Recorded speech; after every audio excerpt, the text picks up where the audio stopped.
Handa kayo! Ano yun? Boss, pinasok tayo ng mga pulis! Ha? Salubungin niyo!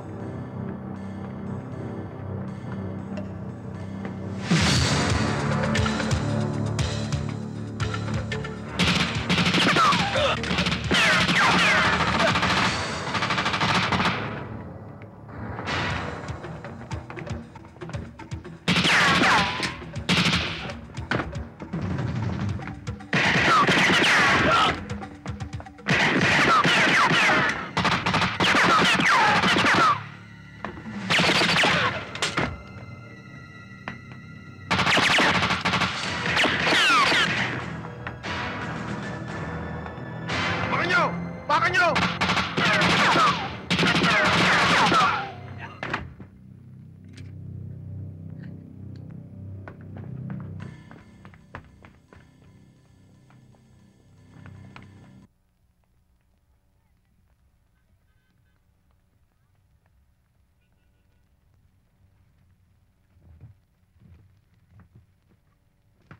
Kay Mr. Gomez to. Oo nga. Hindi na sayang ang pagod natin. Matabang isda na kana natin. Itawag mo sa headquarters. Yes, sir.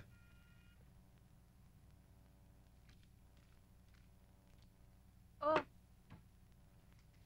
Tira. Yan. Iyan ang gusto ko sa iyo eh. Ako bahala sa iyo. Oh, ito. 5,000 yan, ha? Ikaw na ang bahala sa kanya, Kanor. Ikaw na ang maayos sa problema niya sa ospital. O, sige. Maraming salamat po, Mang Daniel. Wala yon. Daniel, hintay mo, samahan kita sa lakad mo. Huwag na. Samahan mo rin siya sa ospital. Pagbalik mo rito, ha? Tingnan mo si Nita. O ngayon, malalabas mo na asawa mo.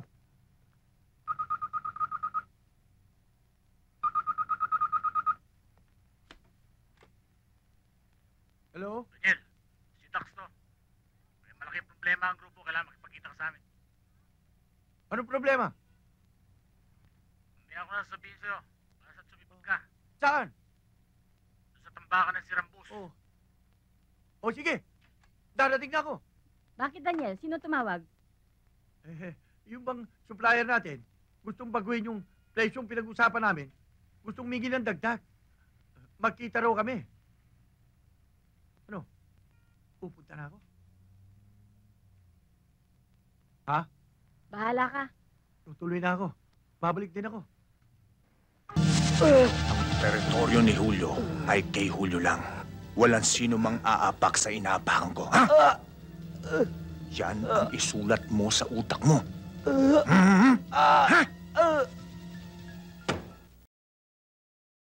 Karding, hindi ka lumabang kanina eh. Bakit? Pinaduwa ka na ba ng pinagmamalaki mong welfare bill? Paano na yan, Karding? Alam mo namang ikaw na sana namin magiging leader ng grupo, ah. Parang kang aso.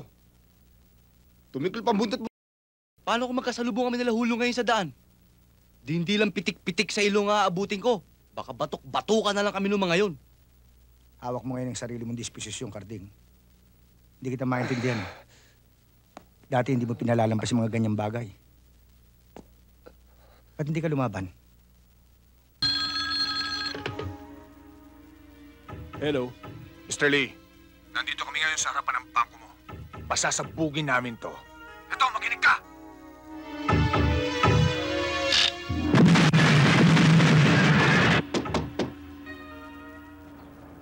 Regalo ho para kay Karding Sungkit. Para kay Karding? Aha. Saan galing? Hindi ko ho alam, napag-utusan lang ho ako eh. Sige ha.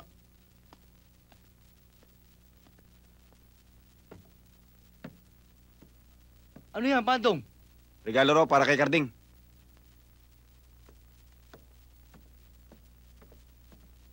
Karding, regalo raw para sa'yo.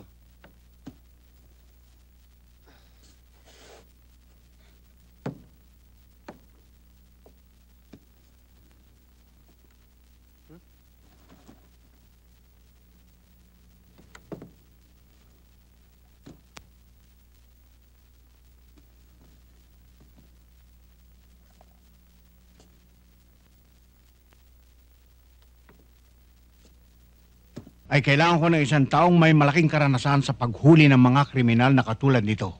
Sapagkat ang taong sinasabi ko sa iyo, ay masyadong malakas ang impluensya at napakagaling magtago ng ebidensya. Kaya nahihirapan silang hulihin ng grupong yun.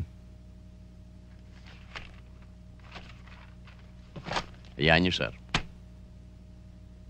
Gagawin ko ang lahat ng aking magagawa. At palagay ko, sir, baka ito na kahuli-huli ang kasong hahawakan ko dahil plano ko na magretiro.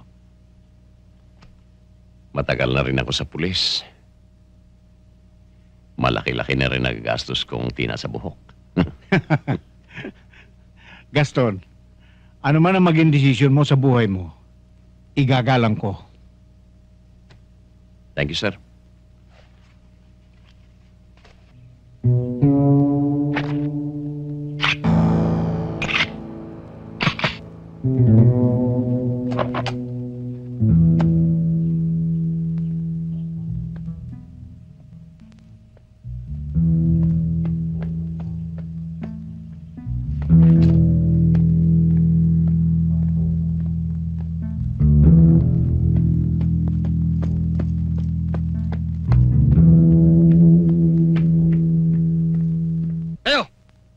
Ganyan din ang mangyayari sa inyo pag di kayo sumunod.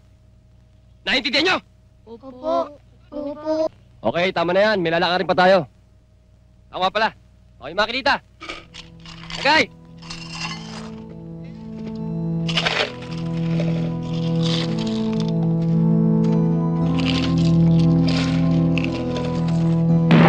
Hey! O ano mga bata? Boundary na ba kayo? Balatuan nyo naman ako. Magkano gusto mo? Huwag kang lilingon. Akin na baril mo.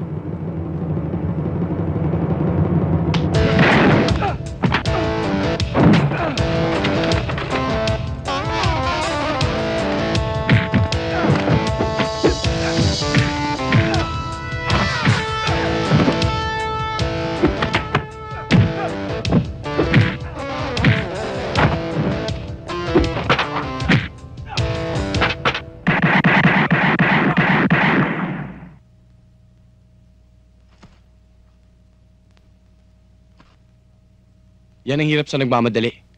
Para kang pupuntang nightclub. Yan, napaaga tuloy ang Todo los Santos mo.